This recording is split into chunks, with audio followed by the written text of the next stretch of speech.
Assalamualaikum warahmatullahi wabarakatuh. Perkenalkan, nama saya Kurnian Al-Fadilah dengan NIM C1C02010 dari Prodi Akuntansi. Di sini saya akan menjelaskan materi mata kuliah perpajakan 1 yang diampu oleh Bapak Wirmi Eka Putra, SEMSI. Materinya adalah dasar perhitungan, depresiasi, dan amortisasi. Yang pertama, dasar pengenaan pajak. Dasar pengenaan PPN adalah sebuah istilah yang mengacu pada penggunaan nilai tertentu, di mana penggunaan nilai tersebut dijadikan sebagai dasar atas perhitungan untuk menentukan besaran PPN yang harus dipungut oleh pihak yang bersangkutan. Nilai yang digunakan sebagai dasar pengenaan PPN tidak hanya berdiri dari satu macam saja. Ini dikarenakan pengenaan untuk pungutan PPN tidak bisa dipukul rata, di mana pungutan PPN bisa dikenakan atas dua macam kategori objek pajak, yaitu barang kena pajak dan jasa kena pajak. Menurut Undang-Undang PPH terdapat dua jenis biaya atau pengeluaran. Yang pertama, yang dapat dikurangkan dari penghasilan bruto, dan yang kedua yang tidak dapat atau tidak boleh dikurangkan dari penghasilan bruto. Selanjutnya, jenis dan tarif dasar pengenaan pajak. Pertama, harga jual. Harga jual adalah nilai berupa uang, termasuk semua biaya yang diminta atau seharusnya diminta oleh penjual karena penyerahan barang kena pajak atau BKP. Tidak termasuk PPN yang dipungut menurut Undang-Undang PPN dan potongan harga yang dicantumkan dalam faktur pajak. Kedua, penggantian. Penggantian adalah nilai berupa uang, termasuk semua biaya yang diminta atau seharusnya dimintai oleh pemberi jasa karena penyerahan jasa kena pajak.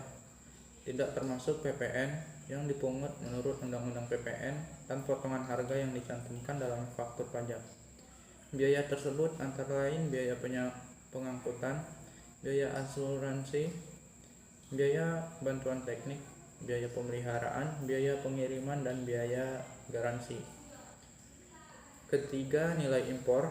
Nilai impor adalah nilai berupa uang yang menjadi dasar perhitungan bea masuk ditambah pungutan lainnya yang dikenakan pajak berdasarkan ketentuan perundang-undangan pabean untuk impor barang. Keempat, nilai ekspor. Nilai ekspor adalah nilai berupa uang termasuk semua biaya yang diminta atau seharusnya diminta oleh eksportir. 5. Nilai lain. Nilai lain adalah suatu nilai berupa uang yang digunakan sebagai dasar pengenaan pajak untuk penyerahan barang kena pajak atau jasa kena pajak yang memenuhi kriteria tertentu. Dasar perhitungan pajak. Dasar perhitungan pajak adalah nilai jual kena pajak berdasarkan peraturan pemerintah nomor 25 tahun 2002. Besarnya NKKP ditetapkan sebagai berikut. Yang pertama, objek pajak perkebunan. Selanjutnya, kehutanan. Kemudian pertambahan sebesar 40% dari NJOP, dan yang terakhir objek pajak lainnya. Selanjutnya, depresiasi. Pengeluaran atas pembelian, pendirian, penambahan, perbaikan atau perubahan aktiva berwujud kecuali tanah yang berstatus hak milik, hak guna bangunan, hak guna usaha, dan hak pakai yang dimiliki dan digunakan untuk mendapatkan menagih, memelihara penghasilan yang mempunyai masa manfaat lebih dari 1 tahun, tidak boleh dibebankan sekaligus, melainkan dengan depresiasi. Harta tetap berwujud dibagi menjadi dua golongan.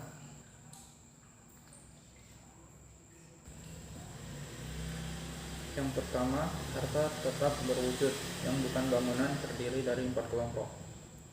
Kelompok 1, kelompok harta berwujud bukan bangunan yang punya masa manfaat 4 tahun.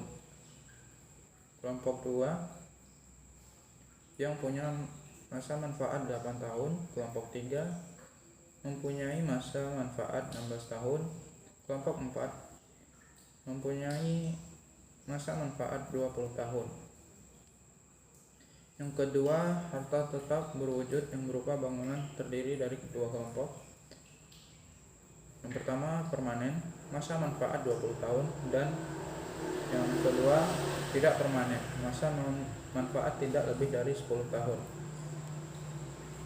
Materi selanjutnya, amortisasi. Pengeluaran untuk memperoleh aktiva tidak berwujud dan pengeluaran lainnya termasuk biaya perpanjangan hak guna dan hak pakai yang mempunyai masa manfaat lebih dari 1 tahun yang digunakan untuk mendapatkan, menagih, memelihara penghasilan. Tidak boleh dibebankan sekaligus, melainkan dengan amortisasi. Harta tetap tidak berwujud digolongkan menjadi 4 kelompok.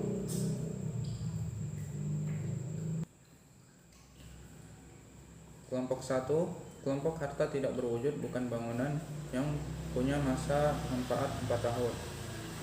Kelompok 2 mempunyai masa manfaat 8 tahun. Kelompok 3 mempunyai masa manfaat 16 tahun.